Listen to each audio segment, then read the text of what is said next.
नमस्कार. नमस्कार. आज या पंढरीच्या पुण्य पावनगरीमध्ये आपण सर्वजण श्री विठ्ठलाच्या नतमस्तक होऊया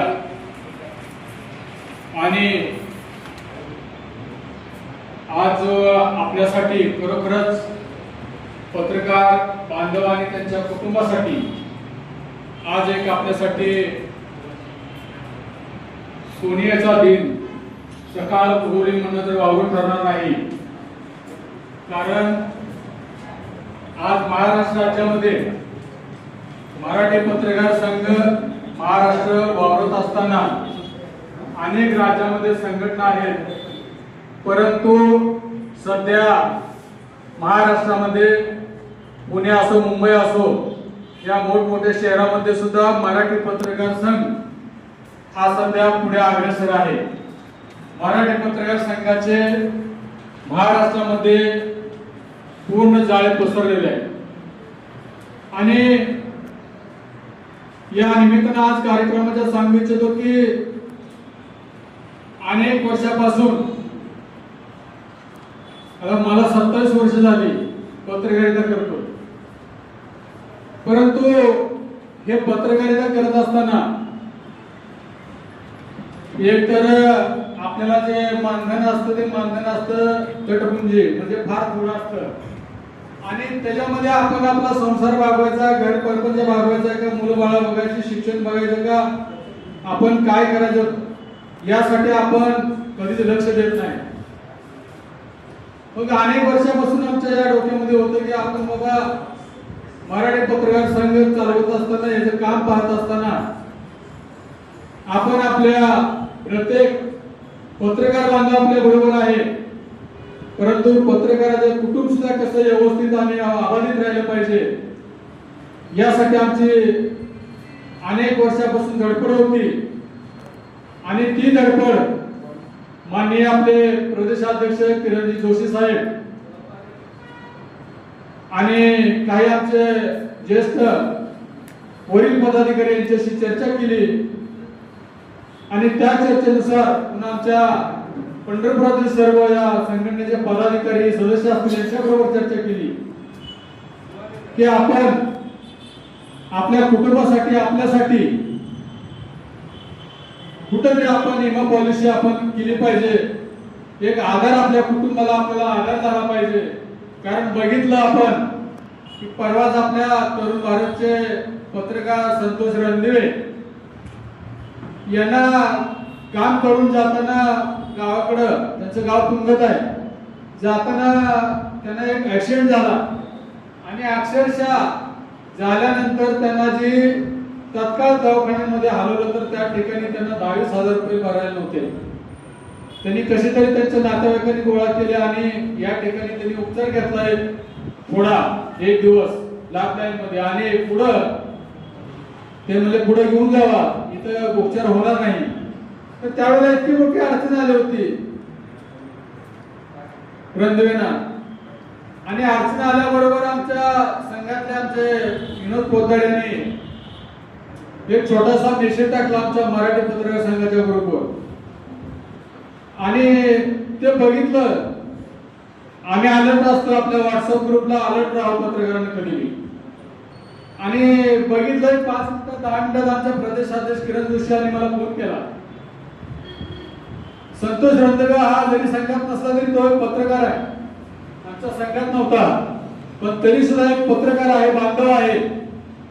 या भावनेतून प्रदेशाध्यक्ष किरण जोशी साहेबांनी मला फोन केला आणि त्याची काही अडचण असेल तर हरिभाऊ आपला मराठी पत्रकार संघ आणि आपण त्यांच्या पाठीशी खंबीरपणे उभा राहावं असं मला सांगितलं. म्हणजे साहेब ठीक आहे. आणि साहेबांनी तत्काळ ज्या ठिकाणी सांगलीला रणदिवे ऍडमिट होते त्या दवाखान्याच्या मुख्य डॉक्टरला तत्काळ त्यांनी फोन केला आणि सांगितलं की त्यांना चांगली रूम द्या आणि त्यांचा जो खर्च दवाखान्याचा आहे तो साहेब काही सुद्धा खर्च घेऊ नका. 10व्या मिनिटाला सांगितलं, 10व्या मिनिटाला त्यांनी मुख्यमंत्र्यांच्या आरोग्य यंत्रणेला सांगितलं एकनाथ शिंदेच्या आरोग्यमंत्र्यांनी सांगितलं, सगळ्यांनी यांना सांगितलं आणि 10 मिनिटाला त्यांनी रिप्लाय दिला, मुख्यमंत्र्यांनी सुद्धा. कारण जोशी साहेबांचं व्यक्तिमत्व असं आहे की महाराष्ट्राचे मुख्यमंत्री असतील आणि सगळेच मंत्री यांच्या बरोबर आमच्या जोशी साहेबांचं इतकं नातं खंबीर आहे, एकदम जवळचं नातं असल्यामुळं मला सांगाय गेल्या महिन्यात एक कार्यक्रम झाला मराठी पत्रकार संघाचा मुंबईमध्ये, राज्य अध्यक्ष साहेब आणि बावनकुळे साहेब कार्यक्रमाला उपस्थित राहिले. शिंदे साहेबांना जमलं नाही, तर त्यांनी खरं तर राज्यपाल येणं काय सोपं नाही, राज्यपालचा प्रोटोकॉल फार वेगळा असतो, पण तरी सुद्धा जोशी साहेबांनी एका फोनवरती राज्यपालांना तिथं बोलवलं कार्यक्रमाला. एवढी धमक आमच्या ज्या किरण जोशी मध्ये आहे आणि त्यांचं जे आम्हाला मार्गदर्शन शिकवून असल्यामुळं आम्ही या मराठी पत्रकार संघामध्ये कुठेही कमी पडणार नाही. या उद्देशाने आता सांगितलं आम्हाला आमचे एक समाजसेवक आहेत, पत्रकार आहेत, कमलीवाले, एक छोटस काम होतं आमच्या पंढरपूर शहराध्यक्षाचं आणि ते त्यांनी लगेच सोडवलं. असे काय पत्रकार बांधव आमच्या आलेलं नाही आणि कुठेही कमी पडणार नाही हे मला खात्री आहे. परंतु जसं आपण आता अपघात विमा केलाय त्या प्रकारे जर आपण आताच कमलीवाणीने सांगितलं की आपल्याला हेल्थ विमा सुद्धा केलं पाहिजे, बरोबर आहे. मी साहेबांना विचारलं, हेल्थ विमा जे आहे तो हेल्थ विमा 6099 काहीतरी 999 काहीतरी आहे, 7000 रुपये असेल, असू द्या, आपण तेही करण्याचा प्रयत्न करूया लवकरच. आणि एक एक गोष्टी आपण या मराठी पत्रकार संघाच्या माध्यमातून करीत आहोत. गेल्या वेळेस आपण आपल्या जागेच्या संदर्भात सुद्धा आपण निवेदन दिलेलं आहे. आता यातले जे कोण नव्हते, दोघं चौघ होते, त्यांना माहित आहे, पण आम्ही आपल्या पत्रकारांचं स्वतःचं घर व्हायसाठी अनेक वर्ष झगडतोय. त्यासाठी आम्ही शिवला बोलून त्यांनी पत्र द्या म्हणल्याप्रमाणे आपण पत्र तयार करून घेतलं आणि ते कायदेशीररित्या वकिलाकडून पत्र तयार करून घेऊन त्यांना आपण दिलंय. त्याचबरोबर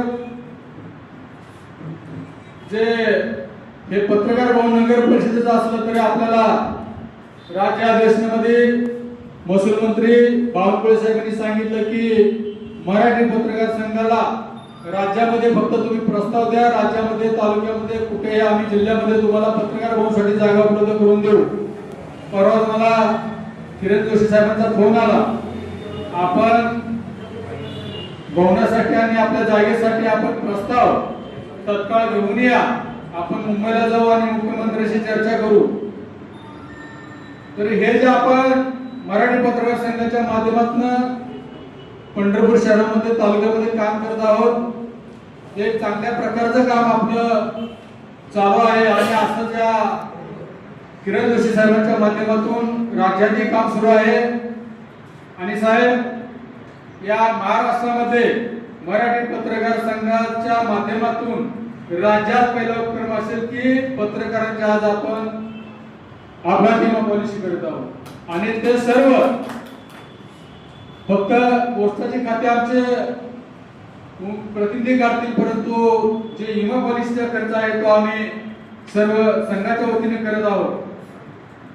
आणि तुमचे असे आम्हाला सहकार्य लाभले की आमचे विनोद पोद्दार, मिलिंद यादव बरेच तुमच्या संपर्कात होते. मला सांगितलं गायकवाड साहेबांना असं बोललोय, म्हणजे गायकवाड साहेबांनी मित्राचं काय अडचण नाही. आणि अधिक साहेब यांनी बी आज खरं मुन्ना कुमार साहेबांनी आज या ठिकाणी खरं उपस्थिती दाखवली आणि खरोखर त्यांचं मोठं कौतुक करावं, आभार मानले पाहिजे की आज आपण आपल्या या विमा पॉलिसी अपघाती विम्याचे आपण आज या ठिकाणी सर्वजण जमलो आहोत. एक आपल्या कुटुंबाला आपल्याला एक मोठा आधार या निमित्तानं होईल. आणि यापुढेही आपल्या असेच या मराठी पत्रकार संघ महाराष्ट्र या माध्यमातून ज्या काही आपल्या पत्रकारांच्या अडीअडचणी आणि कौटुंबिक या सोडवण्यासाठी आम्ही ज्येष्ठ सर्व पदाधिकारी कटिबद्ध आहोत. आपण आपल्या अडचणी मार्गदर्शन आम्हाला सातत्याने सांगत चला, प्रयत्न करूया, एकाने होत नाही अनेकाने होत असते। या माध्यमातून आज हा एक स्तुत्य असा उपक्रम आपला महाराष्ट्रात झालाय आणि याचा आदर्श पुणे येथील सर्व पत्रकार बांधव त्यांचे मला फोन आले, राज्यातल्या पत्रकारांचे माझे ग्रुप आहे त्यांचे फोन आले, एक चांगला उपक्रम आज घेतलाय आणि तोच उपक्रम आम्ही आमच्या पुण्यामध्ये आणि सर्व पत्रकार संघाच्या महाराष्ट्रामध्ये राबवू असं मला कालच त्यांनी सांगितलंय। तर ही सुरुवात पंढरीच्या पावनागरीत नव्हती, एक मला एक मोठा आनंद होतोय की आपण आज खरी सुरुवात इथून केली आणि तोच आदर्श आपण महाराष्ट्रातील सर्व पत्रकार घेणार आहेत। साहेब तुम्ही मुन्ना कुमार साहेब अधीक्षक, आमचे गायकवाड साहेब आणि त्यांचे पोस्टचे कर्मचारी या ठिकाणी येऊन आमच्या ज्या पत्रकारांना आम्हाला जी सेवा देत आहात, सेवा दिली त्याबद्दल पुन्हा एकदा मी मराठी पत्रकार संघाच्या सर्व पदाधिकारी सदस्य यांच्या वतीने तुमचे शतशः आभार मानतो आणि मी माझं 2 शब्द म्हणून थांबतो। जय हिंद, जय महाराष्ट्र।